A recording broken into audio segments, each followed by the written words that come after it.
समस्त कुटुंबियांना आणि आयोजकांना मी धन्यवाद देतो.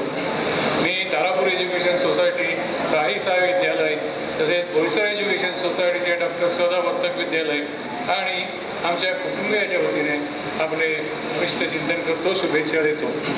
सर, आपण शतायु व्हा, आप जिओ हजारो साल और साल के 3 हो 10,000 अशी प्रभूचरणी प्रार्थना करतो व आपणास तसेच आपल्या कुटुंबियास उदंड आयु आरोग्य लाभो अशी मनोकामना व्यक्त करतो.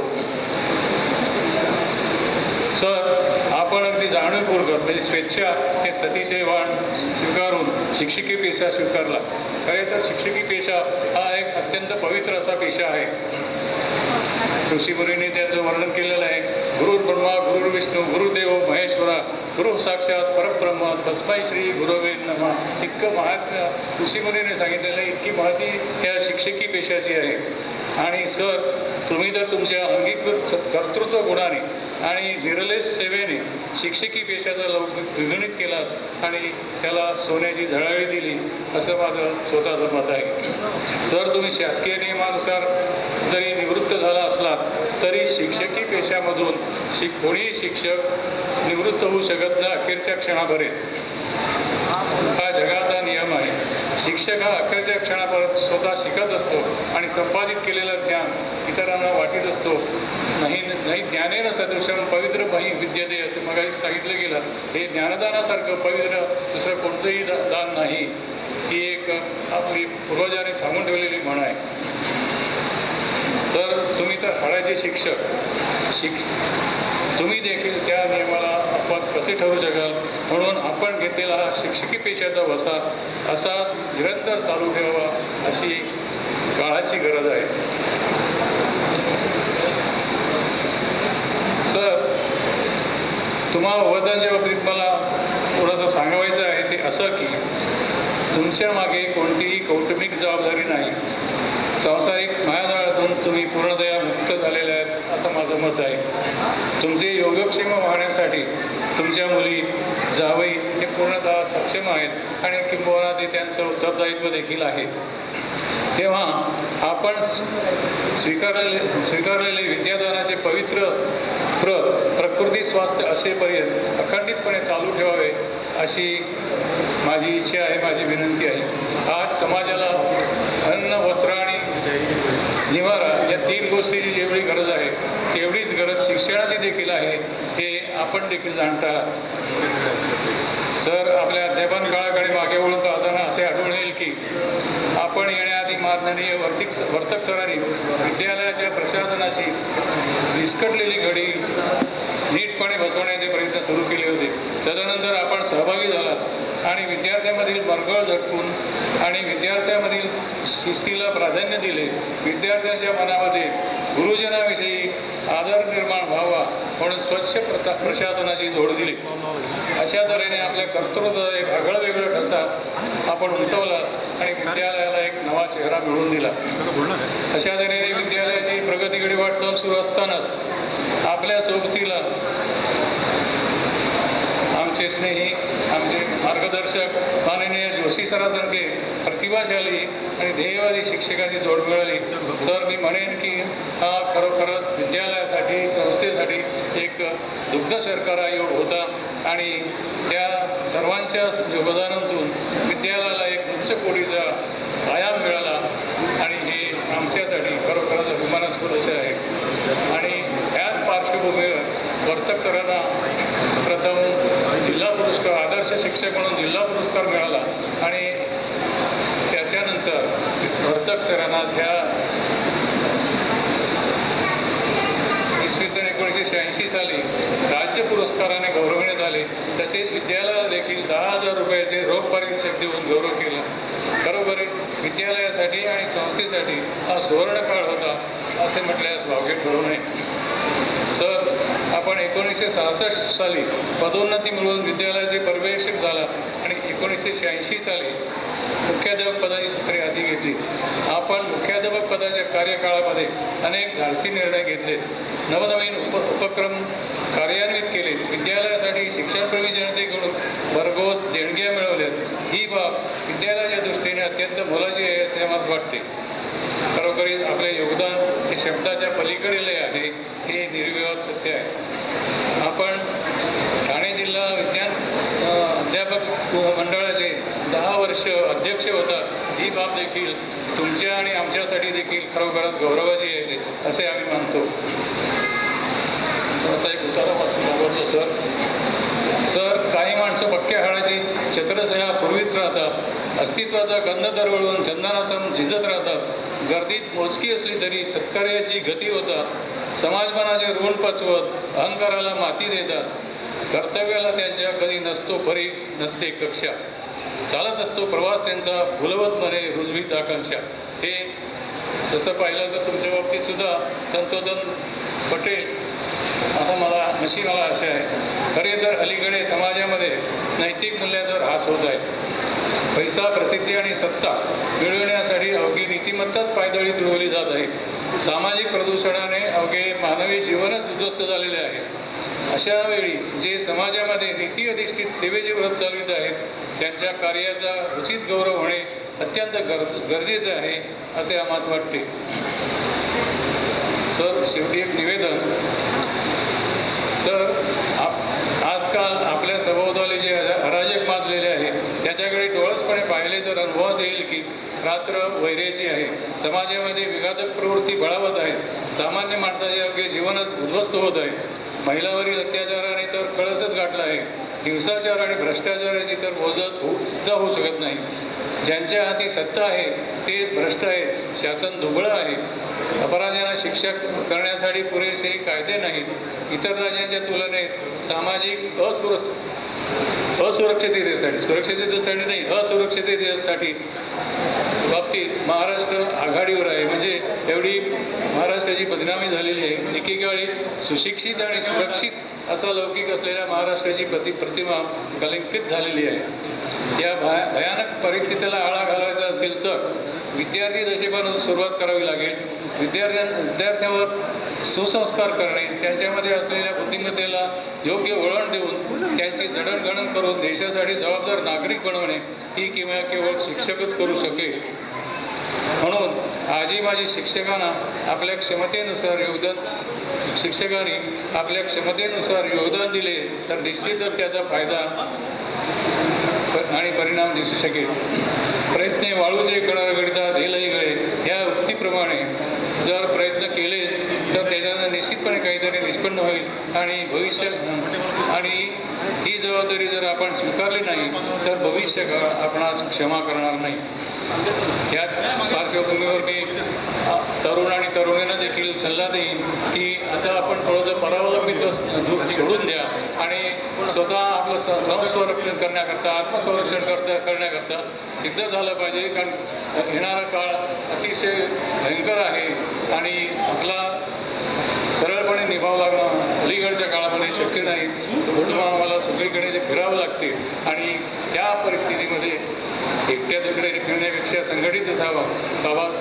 भारतरत्न बाबासाहेब आंबेडकरांनी सांगितले की शिका, संघटित व्हा आणि संघर्ष करा.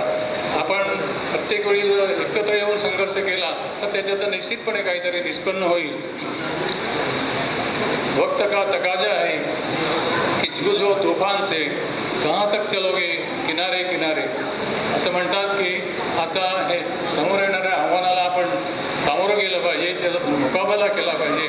नाहीतर कुठपर्यंत आपण असे आडोशाला राहून आपलं जीवन व्यतीत करणार आहात.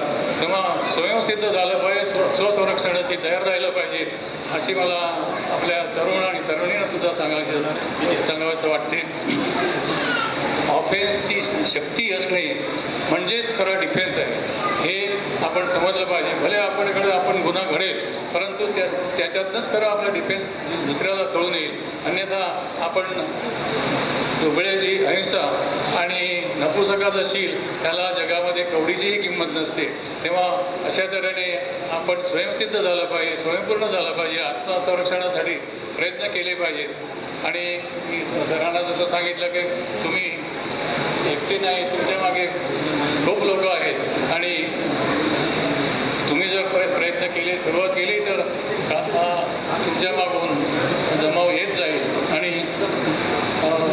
यांनी सांगितलं आहे, सुरेश भटांनी जसं सांगितलं आहे की हे मायभूमी तुझ्यासाठी मी आणि भारतीला हे चंद्रसूर्य तारे, हे चंद्रसूर्य तारे तर तुम्हीच निर्माण करता आहात. आजपर्यंत तुमच्या हाताखालून जे अनेक विद्यार्थी शिक्षण घेऊन गेले त्यांच्यापैकी कितीतरी असे तारे, चमकते तारे या पृथ्वीच्या पाठीवर ठिकठिकाणी स्वयंप्रकाशित म्हणून चमकता आहेत. तेव्हा अशांना तुम्ही जर आवाहन केलं, माझी विद्यार्थ्यांना जर आवाहन केलं तर त्यांच्यापैकी कितीतरी मंडळी तुम्हाला निश्चितपणे सहकार्य करतील, तुमचं मार्गदर्शन घेतील.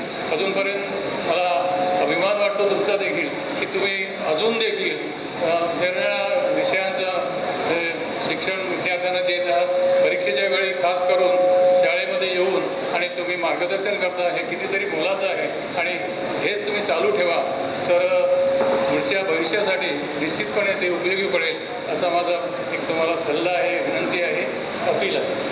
एवढं बोलून मी माझे 2 शब्द संपवतो आणि खास करून ह्या संयोजकांनी मला इथे उपस्थित राहण्याची संधी दिली, 2 शब्द बोलण्याची संधी दिली, त्याबद्दल त्यांना मी धन्यवाद देतो. जय हिंद, जय महाराष्ट्र. धन्यवाद भाऊसाहेब सावे. आपण सरांना उदंड आयुष्य लाभो असा आशीर्वाद दिलेला आहे. शिवाय तारापूर एज्युकेशन सोसायटी, राही सावे विद्यालय आणि भाऊसाहेब ज्युनियर कॉलेजच्या वतीने कृतज्ञता व्यक्त केली. धन्यवाद. आपण थोडासा या कार्यक्रम पत्रिकेमध्ये थोडासा बदल केला. पाहुण्यांची भाषणं आपण प्रथम घेतो आहोत. आता विशेष पाहुणी माननीय रजनीकांत भाई श्रॉफ सर आपलं मनोगत व्यक्त करतील. श्रॉफ सरांना विनंती करते आपण आपलं मनोगत व्यक्त करावं.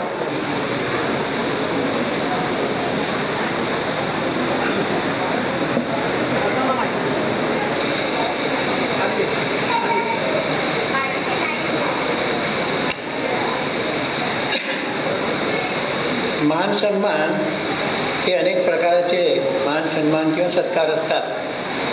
काही आंतरराष्ट्रीय असतात, काही राजकीय असतात, काही सरकारी असतात, काही नागरिक असतात आणि हा जो मान सन्मान आप्पासाहेबांना आहे हा कौटुंबिक सत्कार आहे. आणि इतकं मोठे कुटुंब आपण इथे त्यांना त्यांचा सत्कार करण्यासाठी जमा झालो आहे. ह्या कार्यक्रमानिमित्त अनेक गोष्टी मला तरी शिकायला मिळाल्या. परंतु खास जर पाहिलं तर शशिकांत जावई कसा असावा तर शशिकांत सारखा असावा.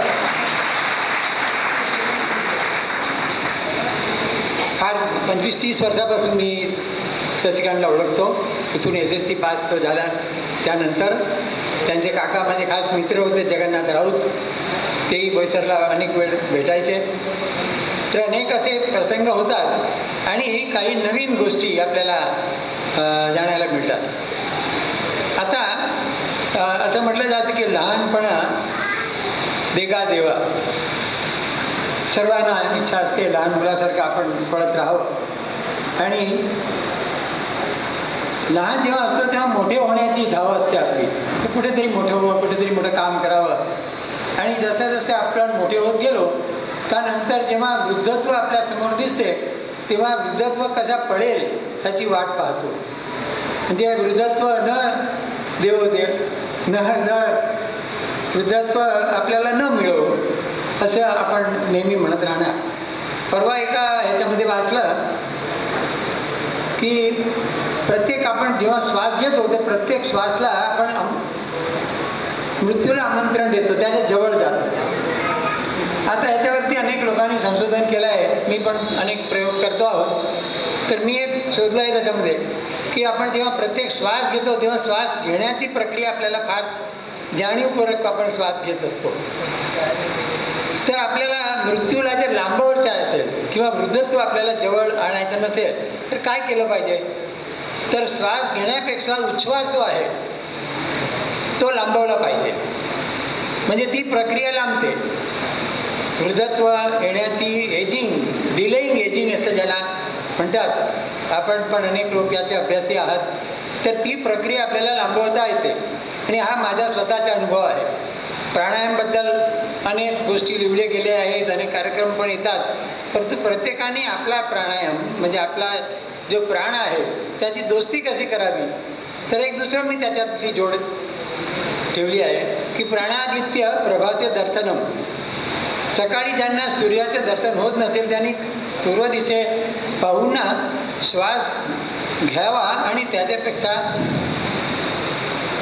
अर्ध्या स्पीडने प्राण बाहेर काढावा. म्हणजे प्राण बाहेर न काढताना आपण एरवी काही वेळे प्राण बाहेर काढतो, कार्बन डायऑक्साईड बाहेर काढतो, तर विष आपल्या शरीरामधून निघते आणि हे विष आपल्याला वृद्धत्व जवळ आणते. ह्याला जर आपल्याला वृद्धत्व आणायचं नसेल आपण तेच म्हणावं लागेल. दुसरी गोष्ट एक मला लक्षात आली की आपाचे वय आता त्यांनी 75 पूर्ण केले, म्हणजे 7 बेरीज +5 म्हणजे 12, परत 2 + 1 म्हणजे 3, ते 3 वर्षाचे झालेले आहेत. मी पण 78 वर्षाचा आहे. मी नेहमी म्हणतो की 8 आणि 7 15 आणि 5 आणि 6, 5 आणि 1 6, म्हणजे मी 6 वर्षाचा आहे. त्यांच्यापेक्षा मी 3 वर्ष एरवी मोठं आहे. आता पण लहानपणामध्ये त्यांच्यापेक्षा मोठा आहे, म्हणजे 2 शब्द त्यांना सांगण्याचा थोडा अधिकार प्राप्त झाला आहे. म्हणून सांगतो की हे जे श्वासाची जी प्रक्रिया केली तर वेगळे विचार येतात की आपण कुटुंबाची सेवा करतो, गावाची सेवा करतो, परिसराची करतो, राष्ट्राची करतो, पण कुठे ना कुठे आपल्याला कमीपणा जर वाटला नाही तर आपलं जीवन हे सार्थक ठरत नाही. तर जीवन जर सार्थक ठरवायचं असेल तर आणखी काय केलं पाहिजे असं मी नेहमी विचार करतो की आपण असं ठरवायचं की समोरच्या माणसाला सुख कसं मिळेल, जो कोणी आपल्याला भेटेल त्याला सुख मिळालं पाहिजे. आणि त्याला कशा रीतीने सुख, तर शिक्षण हे व्रत आता सांगितलं माझ्या परिचयामध्ये की मी व्रत घेतलं आहे की आपल्या परिसरातील 100 गावाची मुलं ज्यांना शिकायचं असेल, तो माझ्यासमोर आला का तो गरीब श्रीमंत राहत नाही, त्याला ग्रॅज्युएट तो झालाच पाहिजे. आणि असं एका व्रत घेतल्यानंतर आता फार अभिमानाने सांगावं लागतं की व्रत घेतल्यानंतर मला इतकं सुख मिळते, कारण मी दुसऱ्याच्या तो आरसा असतो, आरसा आहे, आरसामध्ये आपण आपलं सुख पाहत असतो, आपलं मेकअप करत असतो, आपले कपडे चांगले आहेत का नाही पाहत असतो. पण तो असा आरसा डेव्हलप झाला पाहिजे की ज्याच्यामध्ये दुसऱ्यांचं दुःख आपल्याला बघवता आलं नाही पाहिजे आणि दुसऱ्यांचं सुख पाहता आलं पाहिजे. असे आरसे डेव्हलप होईल, कोणीतरी सायंटिस्ट निघेल आणि तसा होईल. आणखी शेवटची गोष्ट सांगतो की कालेलकरांनी सांगितलं की शिक्षकबद्दल त्यांनी काकासाहेब कालेलकर त्यांनी सांगितलं का त्यांना विद्यानंद मिळेल असा विद्यार्थीला ज्यांना विद्यानंद मिळेल असं जे काम करेल, अशा रीतीने जो शिक्षण देईल तो खरा शिक्षक. तर त्यांनी नुसतं विद्यानंद नाही पण स्वानंद स्वतःच्या ह्याच्यामध्ये पण आनंद त्याला मिळवता आला पाहिजे. त्या विद्यार्थ्यांना स्वतः जर आनंदी झाला तर तो दुसऱ्यांना सुखी करू शकेल असा शिक्षक. तर आता जे व्होकेशनल, आता मध्यंतरी डॉक्टर राऊतशी मी बोलत होतो की आता त्यांना तर माहितीच आहे माझ्यापेक्षा फार पुढे इकॉनॉमिक्स हे झालेले आहेत की आता व्होकेशनल एज्युकेशनचा जमाना आहे. तर विद्यार्थ्यांना सध्या अभ्यासानंद आणि परीक्षानंद दोनच गोष्टी, परीक्षेमध्ये जास्तीत जास्त मार्क मिळेल असं आपण अपेक्षा करतो आणि तसं ते मिळवायचा प्रयत्न करतात. तर त्यांना कार्यानंद कसे करता येईल विद्यार्थ्यांना हे त्यांना आपल्याला सांगता आलं पाहिजे. आजचा हा प्रसंग फार एक सगळ्यांच्या सर्व फार खुशी दिसतात. थोडा उशीर झालेला असं काही कोणाला वाटत नाही, मला पण खात्री आहे. कारण आपण तशा रीतीने अशा माणसाचा सत्कार करण्यासाठी की ज्यांनी 75 वर्ष आयुष्य स्वतःचं घालवलं असं नाही, परंतु अख्ख्या कुटुंबाला, आणि ते कुटुंब किती मोठं आहे, जावई किती त्यांनी चांगले शोधले, हे सगळं पाहायला मिळालं आणि आपल्याला सगळ्यांना त्यांच्या आनंदामध्ये सहभागी होण्याची जी संधी मिळाली हे मी मला धन्य समजतो. शेवटची गोष्ट सांगतो की माझी पत्नी डॉक्टर रमिला इथे आहे. तर ते ह्यांचे वर्गमित्र, तेव्हा त्यांची काही ओळख नव्हती, पण आता जेव्हा आम्ही ह्याबाबत भेटत गेलो, एरवी तर नेहमी शिक्षणामध्ये भेटत होतो, तेव्हा कळलं की तेव्हा कदाचित त्यांना आठवण पण नसेल माझ्या मिसेसला पण आता मी पाहत होतो की ती एकसारखे ते सगळे पिक्चर्स बरोबर पाहत होती की माझा मित्र, तेव्हाचा वर्गमित्र इतका मोठा माणूस होता हे मला माहीतच नव्हतं. तिला माझ्यापेक्षाही जास्त आनंद झाला असेल, आपण सगळ्यांना पण झाला असेल, मला खात्री आहे. धन्यवाद. धन्यवाद सर. आपण वृद्धत्वासंबंधी बोलतात. प्रत्येकालाच वाटत असतं की आपण वृद्ध होऊ नये, पण ते अटळ आहे. पण वृद्धत्व लांबायचं असेल तर भाईंनी सांगितलेला हा प्रयोग आपण अवश्य करूया. धन्यवाद भाई. आजच्या समारंभाचे प्रमुख पाहुणे अर्थतज्ञ माननीय डॉक्टर राघवेंद्र राऊत यांना मी विनंती करते, आपण आपले विचार मुक्तपणे प्रकट करावेत.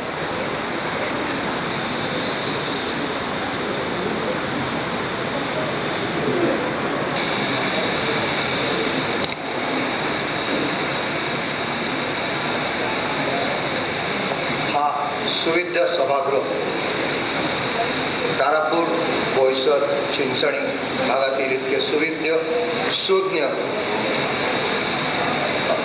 नागरिक इथे जमा झालेले आहेत. त्यांना प्रथम मी नम्रपणे नमस्कार करतो. आज ज्या निमित्ताने मला इथे मुख्य अतिथी म्हणून बोलावण्यात आलं, त्या निमित्ताबद्दल प्रथम बोलतो. राऊत सर त्यांचा अमृत महोत्सव 75 वर्ष. सर्वसाधारणपणे आपल्याकडे प्रथा आहे की जन्मदिनी आपण त्यांना भेटी देतो, दृश्य भेटी देतो. पण आज इथे मी पाहतोय ते असं की एक फार मोठी अशी भेट शशिकांतने आणि मधुरिताने त्यांना दिलेली आहे. ती भेट म्हणजे आपल्या सर्वांचं इथे असलेलं अस्तित्व. त्यांनी भेट मागितली नाही, पण हा समारंभ आयोजित करून शशिकांतने आणि मधुरिताने त्यांना फार मोठी अशी भेट दिलेली आहे. आणि भेट देता देता राऊत सरांनी आपल्या सगळ्यांमध्ये एक मोठी प्रेरणा निर्माण केलेली आहे. शिक्षक कसा असावा, ज्याचं 75 वर्ष झाल्यानंतर समाज विस्मरण करीत नाही, तर त्यांच्याकडून आणखी प्रेरणा घेतो आणि ती प्रेरणेचं दान करतो. त्यास आपण प्रत्यक्ष अनुभवतो आणि हे फार मोठं कार्य आहे.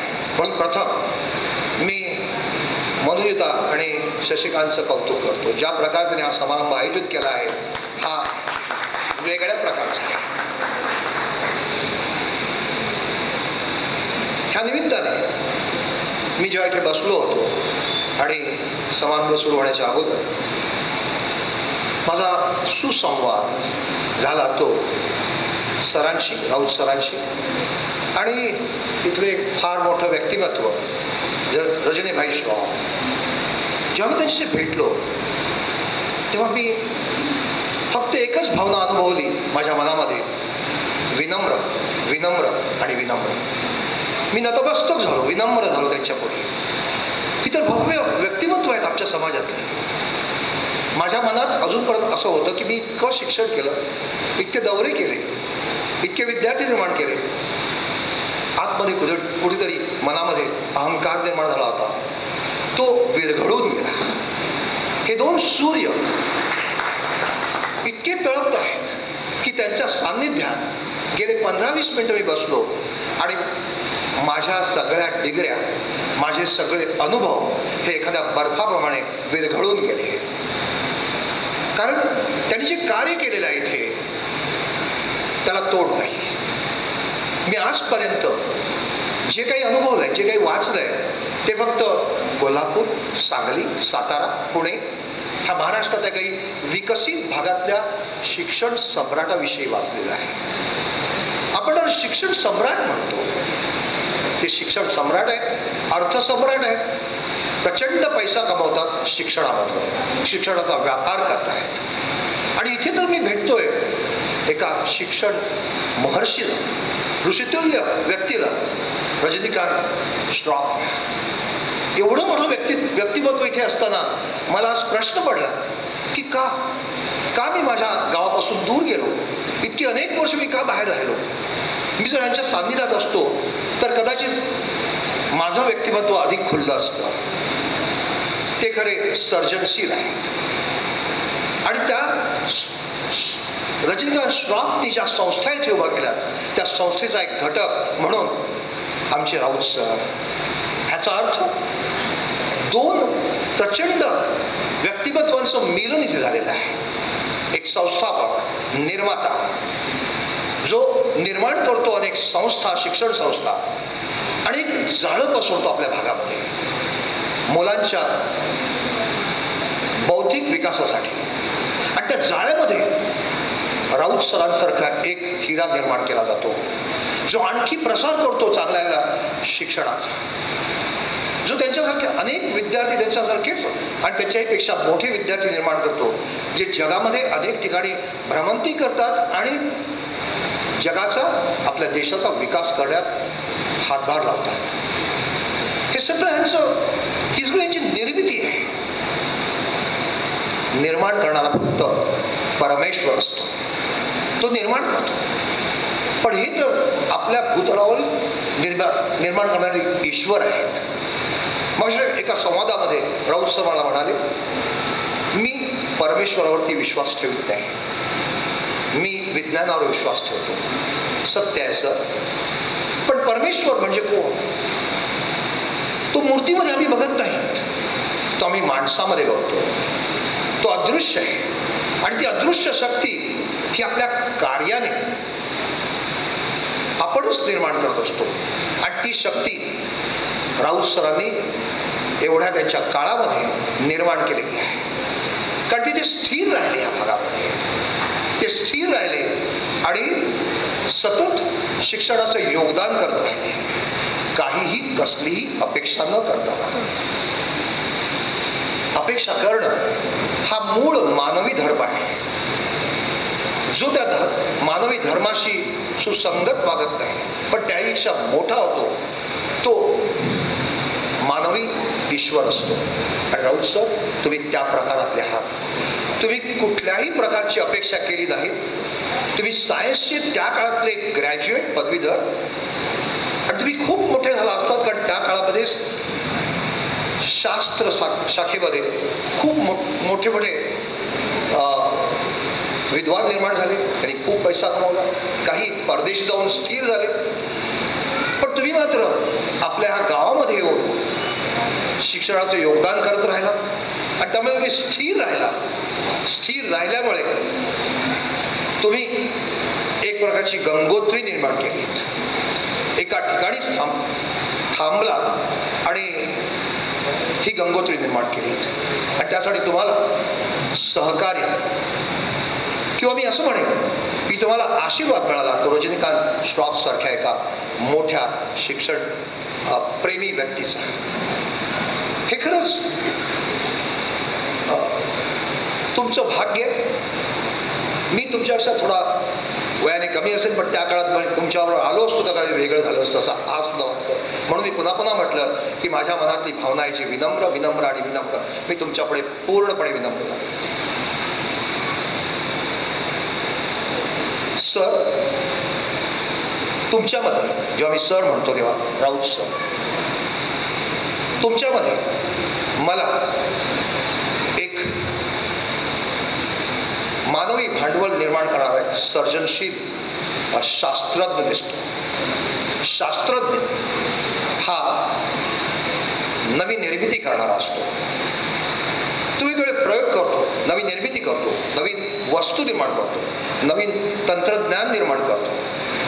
हे सगळं दृश्य असतं. तुम्ही सुद्धा शास्त्रज्ञ आहात, शिक्षण शास्त्रज्ञ आहात. असा शब्द educational scientist is a word coined by Nobel Prize winner Dr. Amartya Sen. Dr. Amartya Sen हे आपल्या देशातील पहिले अर्थशास्त्रातील नोबेल पारितोषिक विजेते आहेत, जो सगळ्यात मोठा जगातला सन्मान असतो. त्या डॉक्टर अमर्त्य सेन ह्यांनी हा शब्द निर्माण केलेला आहे, एज्युकेशनल सायंटिस्ट. असा जो शिक्षण शास्त्रज्ञ असतो तो काय निर्माण करतो? What does he create? He creates human capital. तो मानवी भांडवलाची निर्मिती करतो. आणि मानवी भांडवल ही देशाची संपत्ती आहे. टाटा, बिर्ला, अंबानी, होय, ते देखील भांडवल निर्माण करतात आपल्या देशासाठी, मोठं भांडवल आहे आणि ते देशाला त्यांनी मोठं केलेलं आहे. पण ते पैशाच्या रूपाचं भांडवल आहे, ते तंत्रज्ञानाच्या रूपाचं भांडवल आहे, ते उद्योगाच्या रूपाचं भांडवल आहे, ज्यातून अनेक नोकऱ्या निर्माण होतात, देशाची संपत्ती निर्माण होते. पण राऊत सरांसारखे शिक्षण शास्त्रज्ञ हे मानवी मन घडवतात. त्यांची प्रयोगशाळा असते ती शिक्षण संस्था, आणि जे प्रयोग जे करतात ते मानवी बुद्धीवर, त्या बुद्धीला वृद्धिंगत करतात, ज्ञान देऊन आणि त्या मानवी बुद्धीला इतकं मोठं करतात की ती मानवी बुद्धी अखेर ह्युमन कॅपिटल, मानवी भांडवल तयार होतं. हा एक सिद्धांत मांडलेला आहे डॉक्टर अमृता सेनने. जगाला हा सिद्धांत अगोदर कधीच कळला नव्हता. त्यामुळे संबंधच युनायटेड नेशन ऑर्गनायझेशन ही सुद्धा देशांचं जेव्हा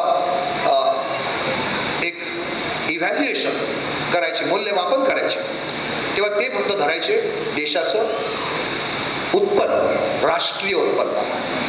तर राष्ट्रीय उत्पन्न हे पैशाच्या रूपात दिसत असतं. 1999 साली डॉक्टर अमृता सेनने जगाला दाखवलं की पैशाच्या उत्पन्नापेक्षा मानवी भांडवलाचं उत्पन्न हे अधिक मोठं असतं. कारण ते मानवी भांडवल केवळ निर्मितीक्षम नसतं, तर ते आणखी निर्मिती करत राहतं, एका पिढीतून दुसऱ्या पिढीकडे, दुसऱ्या पिढीतून तिसऱ्या पिढीकडे, आणि देशाची सर्वांगीण उन्नती होते. हा सिद्धांत त्यांनी मांडला आणि त्यामुळे 2000 पासून आपल्या भारतातल्या काही पॉलिसीज गव्हर्नमेंटने बदलायला सुरुवात केली आणि त्यातूनच भारताच्या मानवी भांडवलाची ओळख जगाला पटली. ह्याचंच अनुकरण चीनने केलं. कारण पूर्वी चीन आणि भारत ह्यांना लोक ह्यांच्यावर टीका करत असत. हे दोन देश म्हणजे त्यांच्या दृष्टीने विकसित देशाच्या दृष्टीने हास्यास्पद देश होते. ते म्हणत असत तुम्ही फक्त लोकसंख्या वाढवता आणि जगावर भार निर्माण करता. पण 2000 नंतर सगळ्या जगाला कळलं की हा जगावर भार नव्हे, जगाचं उद्धारीकरण आहे. कारण हीच लोकसंख्या आम्ही गुणवत्तेने वाढवलेली आहे. आणि म्हणून आमच्याकडे IIT सारख्या मोठमोठ्या संस्था निर्माण झालेल्या आहेत. IIM सारख्या, इंडियन इन्स्टिट्यूट ऑफ मॅनेजमेंट सारख्या मोठ्या संस्था निर्माण झाल्या, जिथून इतकं मोठं मानवी भांडवल बाहेर पडतं की आज नुसता भारताचा नव्हे तर जगाचा विकास झालेला आहे. म्हणूनच भारतीय तरुण आणि चीनचे तरुण हे अनेक बहुराष्ट्रीय कंपन्यांमध्ये त्यांना आधारभूत ठरलेले आहेत. ही आहे शिक्षण शास्त्रज्ञाची निर्मिती. त्यातूनच भारत आणि चीन हे आज विकसित देश होऊ लागलेले आहेत. वर्ल्ड बँकेने असं म्हटलेलं आहे की India and China are big Asian elephants. हे सर्वात मोठे एशिया खंडातले हत्ती आहेत आणि आता नुसते चालू लागलेले नाहीत, धावू लागलेले आहेत आणि सगळ्या पृथ्वीला हलवू लागलेले आहेत. हे होतं कशामुळे? राऊत सर तुमच्यासारख्या उत्तम शिक्षकामुळे, रजनीकांत श्रॉफजी तुमच्यासारख्या शिक्षण क्षेत्रावरती प्रचंड प्रेम करणाऱ्या व्यक्तींमुळे, आणि अशी महान व्यक्तिमत्व आमच्याकडे आहे. हे खरंच आमचं भाग्य आहे. तुमचा असा सत्कार होणं हे निश्चित आहे. आज तुमच्या जावेने, तुमच्या मुलाने तुमचा असा सत्कार केला, कोणीतरी कधीतरी केला असता, स्वयंस्फूर्तीने केला असता. कारण त्यांना जाणवलेलं आहे की तुम्ही आम्हाला खूप मोठं योगदान दिलेलं आहे. ह्या निमित्ताने मी आणखी एक माझं मनोगत मांडण्याचा प्रयत्न करतो इथे. आणि मग माझं छोटंसं भाषण संपवतो. हे सगळं पाहत असताना आज मला जे जाणवलं की हा तारापूर भाग हा तर जगाच्या नकाशावरती आलेला आहे. तारापूर ॲटॉमिक एनर्जी, तारापूर अणुशक्ती केंद्र, शक्ती, ही शक्ती कोणीतरी ते पाहिली, त्या समुद्रात पाहिली आणि आज तारापूरला जगाच्या नकाशावर आणलं गेलेलं आहे. इथल्या सर्वसामान्य लोकांना नोकरी, कामधंदे मिळाले आहेत, आर्थिक विकास झालेला आहे. पण ह्याच तारापूरमध्ये, ह्याच चिंचणीमध्ये, ह्याच बोईसरमध्ये इतके हिरे दडलेले आहेत. रजनीकांत श्रॉफसारखे हे हिरे दडलेले आहेत. ह्यांनी जे शिक्षण संस्था निर्माण केल्या आहेत आणि याची जाण देशाला नाही.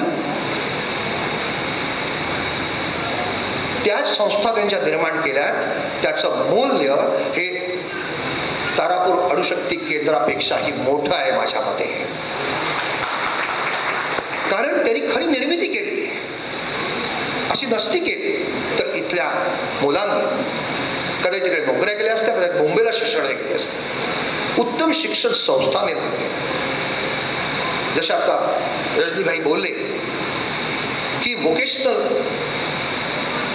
एज्युकेशन संस्था त्यांनी निर्माण केली आहे, तेव्हा माझ्या मनात असा एक विचार आला, रजनीभाई तुम्ही म्हणता तरुण राहायचं आहे, हो सगळ्यांना आम्हाला तरुण राहायचं आहे. तरुण आपण असतोच मनामध्ये, शरीर म्हातारं होतं, पण जेव्हा तुम्ही मन तुमचं प्रफुल्लित ठेवता, मन जेव्हा तुम्ही निर्मिती क्षम करता, सर्जनशील करता, तेव्हा तुमचं मन तुम्हाला सतत तरुण ठेवतं.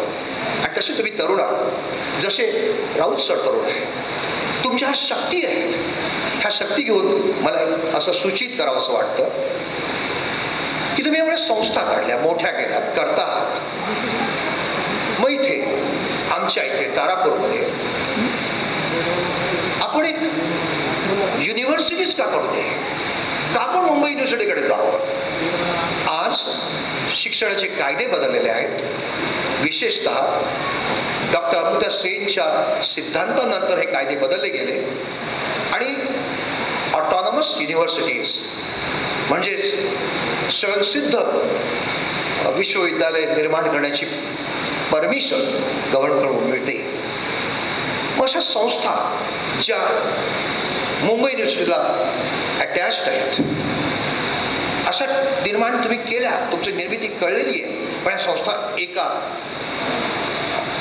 छताखाली आणून एक आपलीच इथे तारापूर विश्वविद्यालय असं निर्माण का करू नये? आणि असं इथे जो तरुण वर्ग जमा झालेला आहे, सुशिक्षित, सुज्ञ, सरांचे अनेक विद्यार्थी इथे आहेत, परदेशी आहेत. ह्या सगळ्यांचे विचार आज आपण एकत्र आणू शकतो. कारण आज आपल्यावर एक वरदान आहे, इंटरनेट. इंटरनेटच्या माध्यमाद्वारे आपण सगळ्यांशी संपर्क साधू शकतो, एकत्र येऊ शकतो आणि एक विचार आणू शकतो. ज्या विचाराने ह्या सगळ्या ज्या संस्था इथे आहेत ते एका स्वायत्त विश्वविद्यालयाच्या अंडर, त्याच्या कंट्रोलमध्ये आणल्या तर इथे मोठी शैक्षणिक क्रांती होईल. कारण एकदा तुम्ही स्वायत्त होता तेव्हा तुमच्या पुढे एकच एक ध्येय असतं, गुणवत्तेचं शिक्षण. गुणवत्तेचं शिक्षण, गुणवत्ता ही सगळ्यात महत्त्वाची असते. माझं मला म्हणते शिक्षक तो एक क्वालिफाईड असला म्हणजे त्याला पगार चांगला मिळतो.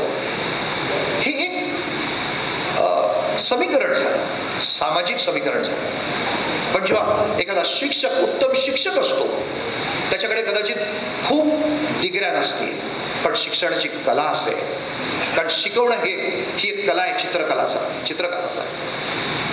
आणि जर कला तुम्ही आत्मसात केली असेल, उत्तम प्रकारे तुम्ही शिकवत असाल, अशा लोकांना तुम्ही एकत्रित आणा, इथे आणा आणि एक स्वायत्त विश्वविद्यालय निर्माण करा ज्याच्या कंट्रोलमध्ये वेगवेगळ्या प्रकारचे शिक्षण आपण देता येतील, आपल्याला देता येतील. Science, arts, commerce, law, even technical education, जसं व्होकेशनल ट्रेनिंग, हे सगळं एका ठिकाणी आणता येईल आणि एक जागतिक ही कीर्तीचं विश्वविद्यालय निर्माण करता येईल. होय सर. रजनीकांत भाई सर, तुमचं आयुष्य सतायुष्य आहे. तुमचं ह्याला योगदान निश्चितपणे मिळेल. मी स्वतः ह्यामध्ये सहभाग व्हायला तयार आहे.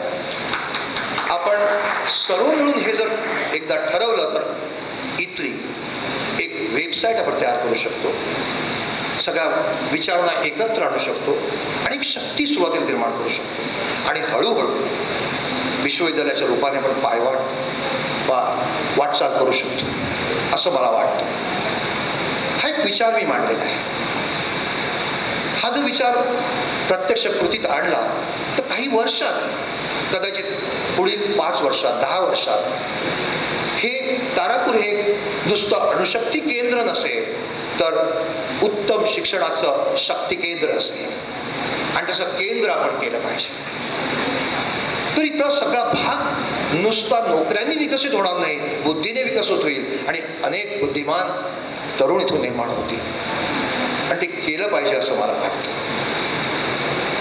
हे जर आपण केलं 5 वर्षात 10 वर्षात तर पुढील 10 वर्षामध्ये सगळ्या इथल्या समाजाने, तरुण पिढीने, सरांच्या विद्यार्थ्यांनी त्यांना दिलेली एक फ्युचरिस्टिक भविष्यकाळातली मोठी भेट असेल. त्याचा पाया आपण कधीतरी आता रोवला पाहिजे. आमचा शशिकांत ह्या बाबतीत खूप कृतिशील आहे. मी प्रत्यक्ष व्यक्तिशः त्याला बोलणार आहे कारण तो सुद्धा खूप सर्जनशील आहे ह्या बाबतीत आणि मला असं वाटतं मी त्याला आव्हान करतो की तो ह्याचा पुढाकार घे. आम्ही तुझ्याबरोबर असू. रजनीकांत श्रॉफसारखे व्यक्तिमत्व आपल्याबरोबर असतील आणि आपण हे विचार कृतीत आणू. म्हणजे राऊत सरांच्या निमित्ताने आपण सगळ्या येथील समाजाला दिलेली फार मोठी भेट असेल ती.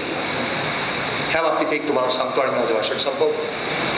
तुम्ही पुण्यामध्ये सिम्बॉयसिस इंटरनॅशनल युनिव्हर्सिटी हे नाव ऐकलं असेल. ही सिम्बॉयसिस इंटरनॅशनल युनिव्हर्सिटी आंतरराष्ट्रीय पातळीवरची युनिव्हर्सिटी किंवा विश्वविद्यालय हे कोणी निर्माण केलं? कुठल्याही राज्यकर्त्यात निर्माण केलं नाही.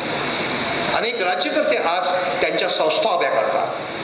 त्याच्यामध्ये खूप राजकारणं असतात. प्राध्यापक सुद्धा राजकारणात वेढले गेलेले असतात आणि त्यामुळे गुणवत्ता निर्माण होत नाही. पण ह्या सिम्बॉयसिस इंटरनॅशनल युनिव्हर्सिटीची निर्मिती ही एका साध्या शिक्षकाने केली. डॉक्टर मुजुमदार हे आमच्या राऊत सरांसारखे कॉलेजमध्ये, पुण्यातल्या एका कॉलेजमध्ये केमिस्ट्री हा विषय शिकवत असत. फक्त MSc इन केमिस्ट्री होते ते शिकवत असत आणि शिकवताना त्याला लक्षात आलं की इथे राजकारणाचा सुळसुळाट खूप झालेला आहे. त्यांच्यावर खूप बंधनं येत आहेत. पुण्यामध्ये अनेक चांगल्या प्रकारचे विद्यार्थी आहेत पण त्याला चांगलं शिक्षण मिळत नाही आणि त्यातून त्यांनी प्रेरणा घेऊन स्वतःचं असं एक कॉलेज निर्माण केलं, सिम्बॉयसिस कॉलेज. सिम्बॉयसिस कॉलेज हे पुणा युनिव्हर्सिटीला प्रथम अफिलिएट केलं, अनुभव घेतला आणि ग्रॅज्युअली हळूहळू त्यांनी स्वतःची युनिव्हर्सिटी निर्माण केली. आज सिम्बॉयसिस इंटरनॅशनल युनिव्हर्सिटीमध्ये ज्या प्रकारे शिक्षण दिलं जातं तिथे अनेक संस्था आहेत. त्यांचं लॉ कॉलेज आज भारतातलं 2 नंबरचं लॉ कॉलेज आहे.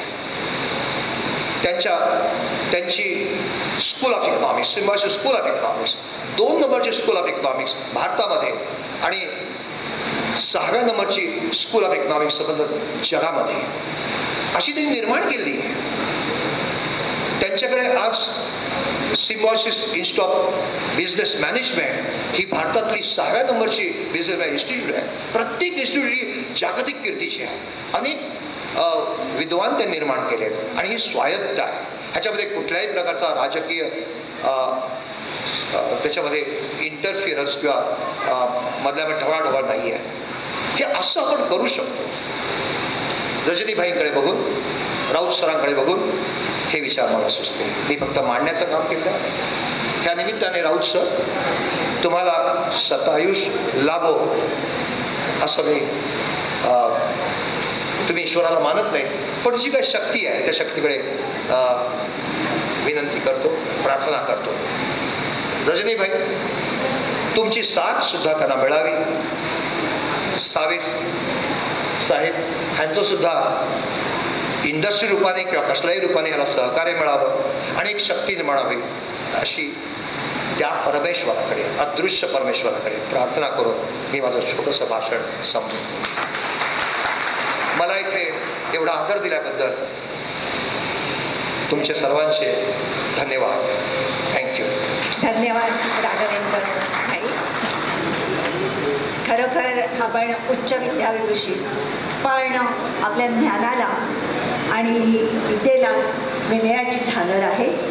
आपला प्रत्येक शब्द अगदी हृदयापर्यंत जाऊन पोचला. आम्हाला सगळ्या श्रोत्यांना घेऊन ठेवणारा असा होता. सरांचं पण खूप कौतुक केलं आणि म्हटलं की सर हे शिक्षकांचे प्रेरणास्थान आहे. परमेश्वररूपी अदृश्य शक्ती त्यांच्याकडे आहे. खरोखर आम्ही या सगळ्या वर्षीचा प्रत्यक्ष अनुभव घेतलेला आहे. कारण सर हे आमचे शिक्षक होते, स्वाध्यायी होते, सर्व काही होते. आताच आपण अनेक इच्छा प्रदर्शित केल्या आणि या सर्व इच्छा प्रदर्शित केलेल्या सर्व इच्छा नक्कीच पूर्णत्वास जातील. कारण माननीय श्री श्रावभाई सर आणि भाऊसाहेब सावे यांच्यासारखे शिक्षणव्रती या ठिकाणी आहेत आणि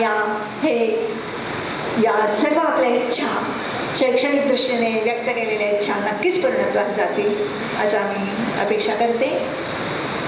धन्यवाद. राऊत सरांच्या विषयी भावना व्यक्त करण्यासाठी असंख्य लोक तयार आहेत. हितचिंतक आहेत, मित्र आहेत, विद्यार्थी आहेत. पण कुठेतरी मर्यादा असते. म्हणून एक प्रतिनिधित्व करणारे फक्त काही जणांनाच आम्ही संधी देणार आहोत. त्यांनी फक्त 2 मिनिटांमध्ये सरांना शुभेच्छा देऊन आपले 2 शब्द मनोगत व्यक्त करायचे. प्रथम कविवर्य भंगाळे सर काव्यवाचन करतील आणि शुभेच्छा देतील.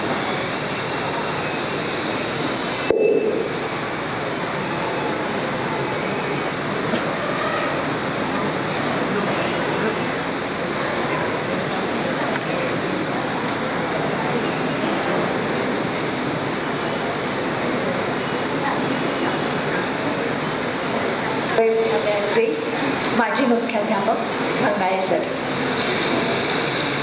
सन्माननीय व्यासपीठ आणि बंधू भगिनींनो, काही जास्त न बोलता फक्त कवितेला सुरुवात करतोय. मी लिहिलेली कविता दीपस्तंभ. स्मृतीच्या छिन्नीने काळाची कातडी कुठं उडून तुझं अमृतमय शिल्प कोरताना झुंबरलाय मनाचा गाभारा. तुझं अमृतमय शिल्प कोरताना झुंबरलाय मनाचा गाभारा. 2:45 तपाचा भूतकाळ वर्तमान होऊन दवरलाय. 2:45 तपाचा भूतकाळ वर्तमान होऊन दवरलाय. श्यामच्या आईचं हृदय घेऊन साने गुरुजीच्या वाटेने केलेला प्रवास विद्यार्थ्यांनाच नव्हे तर शिक्षकांनाही दीपस्तंभासारखा. श्यामच्या आईचं हृदय घेऊन साने गुरुजीच्या वाटेने केलेला प्रवास विद्यार्थ्यांनाच नव्हे तर शिक्षकांनाही दीपस्तंभासारखा. मधलं मी कडवे गायब केले, फक्त थोडे थोडे घेतो. भिल्ल होतं गणित विज्ञान तुमच्या रोमारोमात. भिल्ल होतं गणित विज्ञान तुमच्या रोमारोमात. तुमची नास्तिकता त्याचा दृश्य परिणाम. भिल्ल होतं गणित विज्ञान तुमच्या रोमारोमात. तुमची नास्तिकता त्याचा दृश्य परिणाम. विद्यार्थी हेच तुमचं दैवत, त्यांचं हित हेच तुमचं लक्ष. तुम्ही केवळ शिक्षक नव्हता तर प्रेरणा स्रोत होता. तुम्ही केवळ शिक्षक नव्हता तर प्रेरणा स्रोत होता. तुम्ही केवळ विशेष शिकवत नव्हता. तुम्ही केवळ विशेष शिकवत नव्हता तर त्या विषयाची दृष्टी देत होता. बुद्धिमत्ता, अनुभव, निस्वार्थ यावर आधारलेलं तो वादातीत प्रशासनिक कौशल्य. बुद्धिमत्ता, अनुभव, निस्वार्थ यावर आधारलेलं तुमचं वादातीत प्रशासनिक कौशल्य आजही मैलाचा दगड मानलं जातं, आजही मैलाचा दगड मानलं जातं. पण पर्यवेक्षक पदाचा तुम्हाला गवसलेला सूर स्वर्गीय होता. पण पर्यवेक्षक पदाचा तुम्हाला गवसलेला सूर स्वर्गीय होता. पाय जमिनीवर रोवून आकाशाची स्वप्ने पाहण्याचं तुम्ही कधीच सोडलं नाही. पाय जमिनीवर रोवून आकाशाची स्वप्न पाहण्याचं कधीच सोडलं नाही. आदर्शाचा हात न सोडता जीवनाचा आनंद लुटण्याचं सोडलं नाही. आदर्शाचा हात न सोडता जीवनाचा आनंद लुटण्याचं सोडलं नाही. तुमच्या मेघमयी जीवनात निरामयतेचा सुगंध दरुड दे. तुमच्या मेघमयी जीवनात जीवनाचा निरामयतेचा सुगंध दरुड दे. आणि त्यांच्याविषयीचं माझ्या मनात असलेलं इम्प्रेशन एक शेरच्या हिच्यात, काम करो ऐसा की, काम करो ऐसा कि पहचान बन जाए, काम करो ऐसा कि पहचान बन जाए, हर कदम ऐसा चलो कि निशान बन जाए, हर कदम ऐसा चलो कि निशान बन जाए. यह जिंदगी तो सभी काट लेते हैं, यह जिंदगी तो सभी काट लेते हैं. जिंदगी जियो तो ऐसी कि मिसाल बन जाए, कि मिसाल बन जाए. थँक्यू. धन्यवाद सर. यानंतर सरांचे स्नेही मित्र श्री दिवाकर पत्की. सरांचे स्नेही मित्र, कॉलेजपासूनचे हे मित्र आहेत. ठीक आहे, नंतर घेऊया. विद्यार्थ्यांचं प्रतिनिधित्व करणार आहे संजोत राऊत. विद्यार्थी प्रतिनिधी म्हणून संजोत राऊत. हां, पत्की सर आलेले आहेत. प्रथम श्री दिवाकर पत्की सर आपलं मनोगत व्यक्त करतील आणि त्यानंतर संजोत राऊतने तयार राहायचे.